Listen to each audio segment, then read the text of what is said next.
Learners, welcome to KS point. आशा करती हूँ आप सभी स्वस्थ और मस्त होंगे।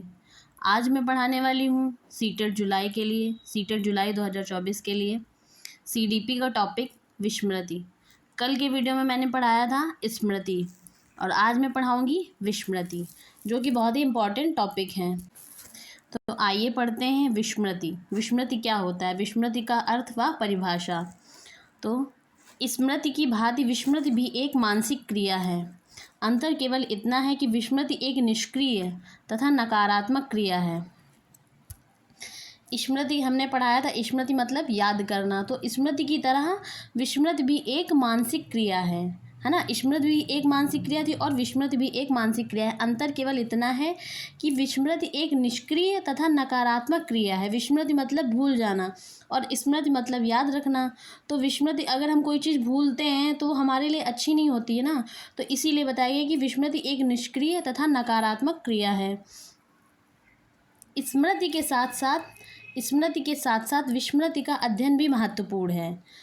यदि विस्मृति अधिक होने लगती है तो यह व्यक्ति में असामान्य व्यवहार पैदा कर देती है। अगर हम चीज़ों को जल्दी जल्दी भूलने लगते हैं, हमें याद नहीं रहता, हमें विस्मृति हो जाती है, तो यह हमारे लिए सही नहीं होती, असामान्य व्यवहार पैदा हो जाता है।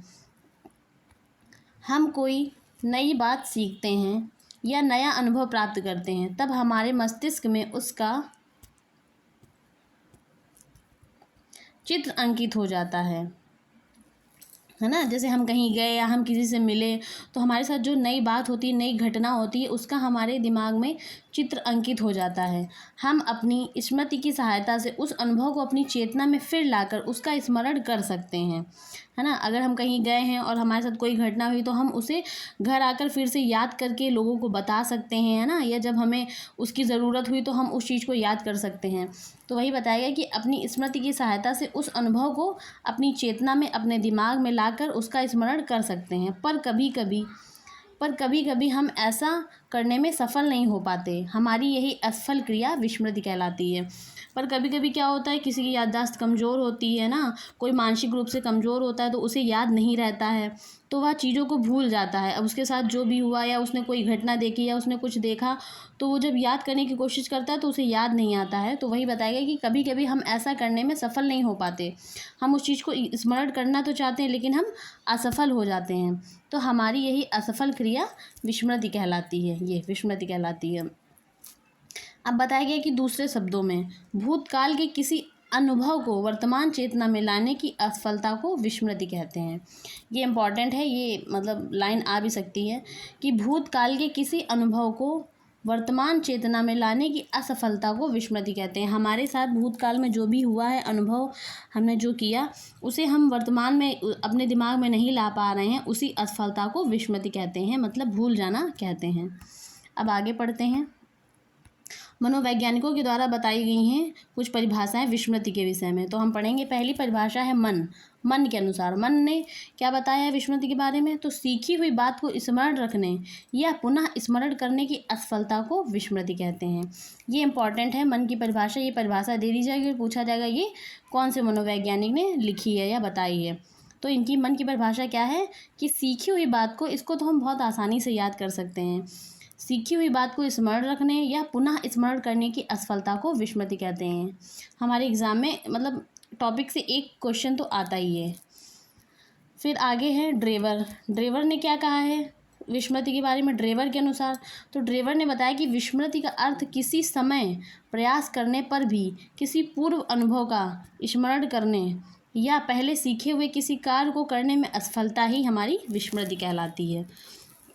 कि जब हम प्रयास करते हैं किसी चीज़ को याद करने का, अपने पुराने अनुभवों को याद करने का, तो हम नहीं प्रयास करते हैं पर हमें स्मरण नहीं आता, हमें नहीं याद आता, तो उसी असफलता को विस्मृति कहते हैं। अब आते हैं फ्रॉयड ने क्या कहा है। तो फ्रॉयड ने बताया कि विस्मरण वह प्रवृत्ति है जिसके द्वारा दुखद अनुभवों को स्मृति से अलग कर दिया जाता है। अब कहीं कहीं विस्मृति हमारी ज़रूरी भी हो जाती है। जैसे हमारे साथ कोई दुखद घटना हो गई है ना, या किसी बच्चे के साथ कोई दुखद घटना हो गई, तो अगर वो उस दुखद घटना को नहीं भूल पा रहा है तो भी उसके लिए दिक्कत है। तो इसीलिए मतलब अच्छी चीज़ों को जो हमारे लिए ज़रूरी हैं उन्हें हमें याद रखना चाहिए, और जो हमारे लिए नहीं ज़रूरी है, जो दुखद अनुभव हैं, उन्हें हमें अलग कर देना चाहिए स्मृति से। तो वही बताया गया कि दोनों चीज़ें ज़रूरी हैं, है ना। विस्मृति भी ज़रूरी है और स्मृति भी ज़रूरी है। अगर कोई बच्चा अपनी किसी दुखद घटना को नहीं भूल पा रहा है तो ये भी उसके लिए दिक्कत है। तो हमें फ्रायड ने वही बताया है कि विस्मरण वह प्रवृत्ति है जिसके द्वारा दुख अनुभवों को स्मृति से अलग कर दिया जाता है। अब आते हैं विस्मृति के प्रकार। विस्मृति के कितने प्रकार बताए गए हैं। तो विस्मृति हमारी 2 प्रकार की होती है। देखिए कौन कौन सी होती है। पहली है सक्रिय विस्मृति। सक्रिय, जिसमें बच्चा सक्रिय रहता है। इस विस्मृति का कारण व्यक्ति है। यह स्वयं किसी बात को भूलने का प्रयत्न करके उसे भुला देता है। अब इसमें क्या बताया गया कि इस विस्मृति का कारण व्यक्ति ही है। यह स्वयं किसी बात को भूलने का प्रयत्न करके उसे भुला देता है। जो सक्रिय विस्मृति होती है हमारी, उसमें कोई बच्चा होता है कि किसी चीज़ को बहुत जल्दी बहुत आसानी से भुला देता है ना। उसको भुलाने का प्रयत्न करता है और वो उस चीज़ को भुला देता है। तो ये हमारी हो गई सक्रिय विस्मृति। फिर नेक्स्ट है इसमें फ्रॉयड ने बताया है सक्रिय विस्मृति के बारे में। फ्रॉयड का कथन है, हम विस्मृति की क्रिया द्वारा अपने दुखद अनुभवों को स्मृति से निकाल देते हैं। तो इन्होंने यही बताया कि हम विस्मृति की क्रिया द्वारा, मतलब जो हमारी भूलने की क्रिया है, उसके द्वारा अपने दुखद अनुभवों को हम स्मृति से अलग कर देते हैं। फिर आता है नेक्स्ट है निष्क्रिय विस्मृति। निष्क्रिय विस्मृति में क्या होता है, इस विस्मृति का कारण व्यक्ति नहीं है, वह प्रयास ना करने पर भी किसी बात को स्वयं भूल जाता है। निष्क्रिय विस्मृति होती है कि कोई बहुत ज़्यादा अंदर से वो होता है, स्ट्रांग होता है, तो वो क्या करता है कि उसे विस्मृति की ज़रूरत नहीं पड़ती है। वो मतलब प्रयास नहीं भी करता है तो भी चीज़ों को भूल जाता है। तो ये हमारी हो गई निष्क्रिय विस्मृति। फिर आते हैं नेक्स्ट है विस्मृति के कारण क्या है। तो विस्मृति या विस्मरण के कारणों को हम 2 भागों में विभक्त करते हैं। पहला कारण क्या है, सैद्धांतिक कारण। सैद्धांतिक कारण में क्या आएगा, बाधा, दमन और अनाभ्यास के सिद्धांत। अगर किसी चीज़ में उसे बाधा है तो भी वह विस्मृति हो सकती है ना। अनाभ्यास मतलब अभ्यास ना करने के ऊपर भी स्मृति हो सकती है। बच्चे को विस्मृति हो सकती है। जैसे बच्चा स्कूल में पढ़ के गया और वह घर गया तो भूल गया, तो उसमें अभ्यास की कमी रह गई, तो इसलिए उसे विस्मृति हो जाती है। फिर सेकंड है सामान्य कारण। सामान्य कारण है कि समय का प्रभाव होता है। अगर बच्चे को पढ़ने में रुचि नहीं आती, किसी टॉपिक में उसे रुचि नहीं है, तो भी उसे विस्मृति हो जाती है, वह चीज़ों को भूल जाता है।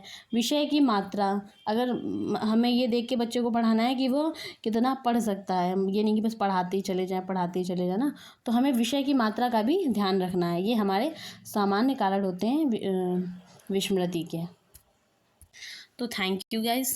अगर आपको मेरी वीडियो पसंद आती है तो आप मेरी वीडियो को लाइक करें, शेयर करें एंड चैनल को सब्सक्राइब करें। Thank you so much. Subscribe my channel Kavya study point. Thank you so much.